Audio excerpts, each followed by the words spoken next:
And in that spirit, I've decided it might be a good idea to break out the Woden Old Ale. I picked this up at. Oops, that's not the button. That's just a corner of my room that has a lot of stuff in it. I hope you enjoyed that shot.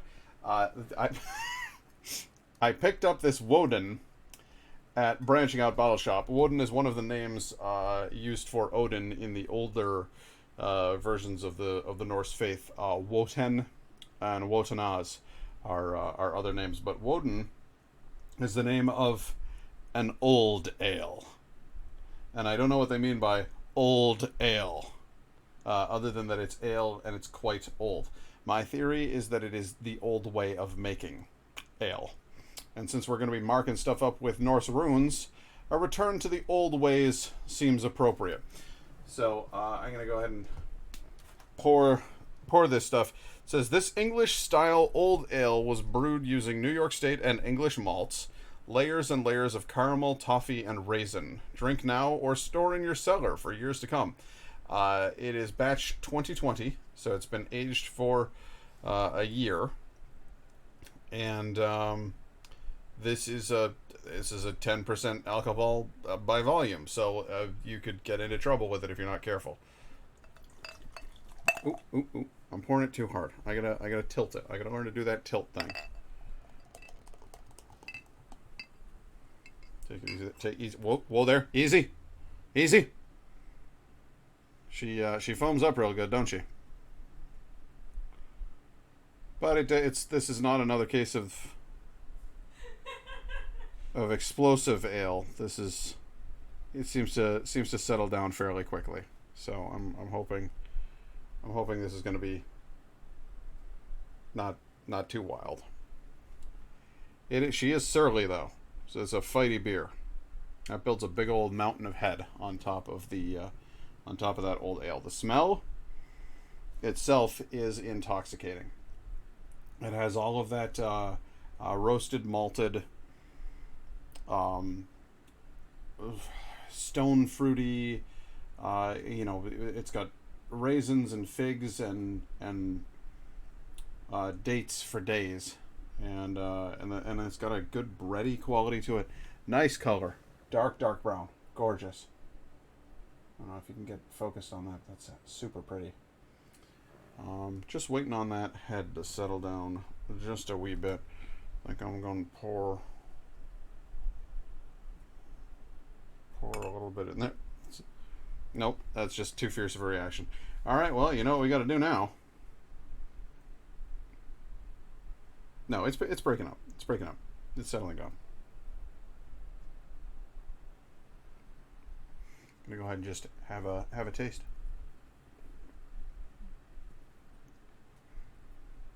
Well, if the foam is any indication, that's a fantastic beer right there. That's a wonderful pint.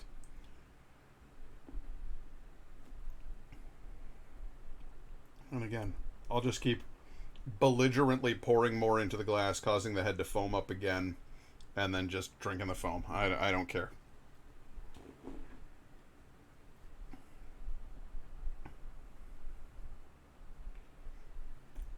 And there you have it. Okay, so let's take a taste. That's a pretty color. It's like black. Yeah, it's very, very dark. Robust. Put it in the light, though. If I can get an actual light on this thing. Hang on a second. I want you to see this. Is it more purpley? No, it's a deep brown. Okay. Gonna get a light through there. Look at that. Ooh. Look at her glow. Look at her shine. It's like reddish. Deep amber color. Yeah. Beautiful. Very pretty. So that's what's going on there. If only you could see what I see with my eyes.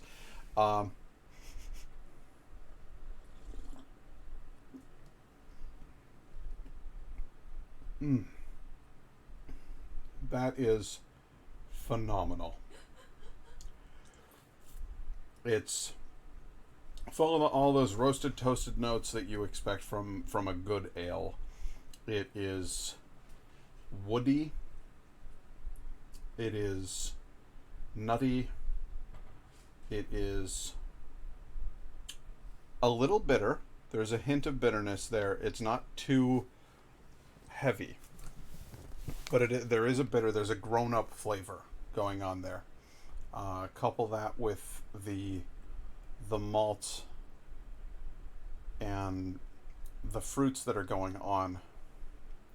I just love those dried figs and those dates that I'm getting out of here. This reminds me of it's like I was going to say a fig Newton, which is hilarious because it actually kind of, when you think about the cake that the fig Newton is wrapped in, yes.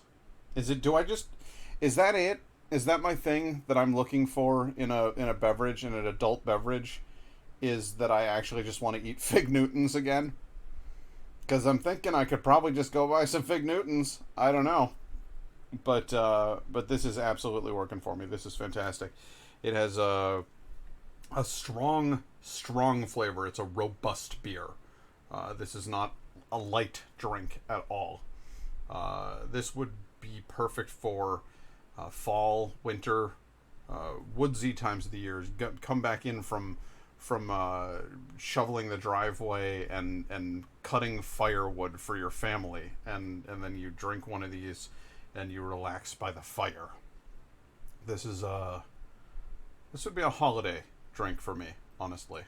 It's funny that I like things like that in the middle of the summer, because I guess imagining that it's cold outside makes me feel a little bit better about the summertime. I don't know, but this is it just hits the spot. I'm thrilled with this.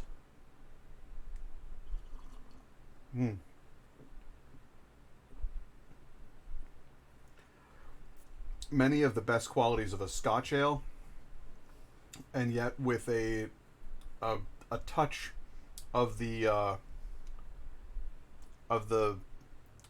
stodgy old Englishman in it. There's a sense of just so about it.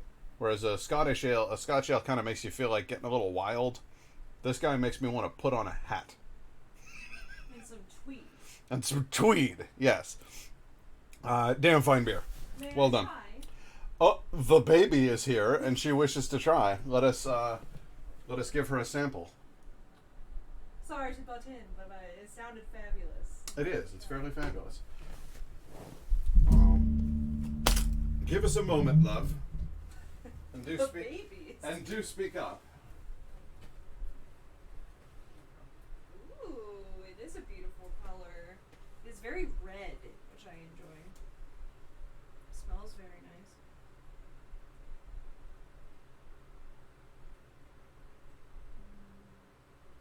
Extremely fruity.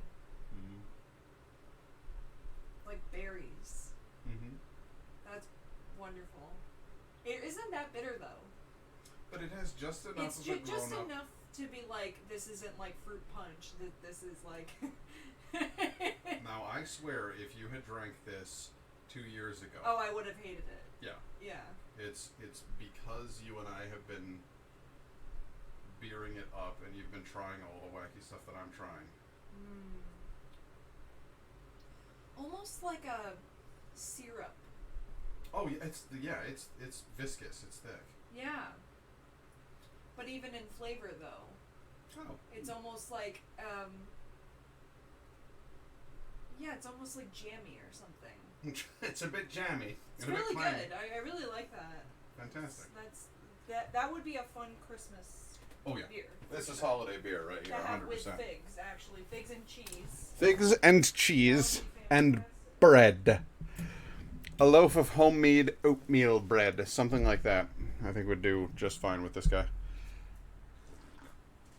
Or those figs that my dad got me into eating around the holidays. My dad eats figs around the holidays. I don't know what that's about. I guess it's an old people thing, but he got me into it.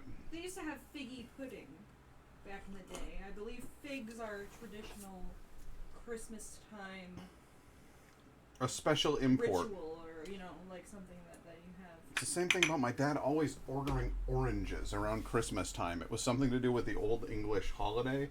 That was the time that they were growing, not in England, but of course oranges didn't grow in England at all. Yeah. So it was like a special treat related to the holidays. I also have associated with that oranges with the holidays. Oranges with Christmas. That's so funny. So, and I think it might be that it is usually served with the aromatic spices. Yeah.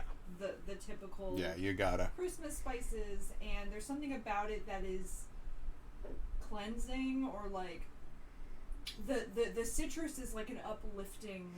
It kind of picks you up out yeah. of the dark and the Yeah. cold, and takes you on a nice little trip. People put it in mulled wine, Mm-hmm. things like that. So It's Christmas in July, everybody. Joyous Yule to all. And Dolly Parton apparently just came out with a Christmas in July album. Did she? Yes. Dolly Parton just came out with a Christmas in July album. How apropos. Maybe she's into Usatru. Who knows? Well, anyway, I've done my beer review, and now it's time to get to the weird stuff. So, I gotta move the chair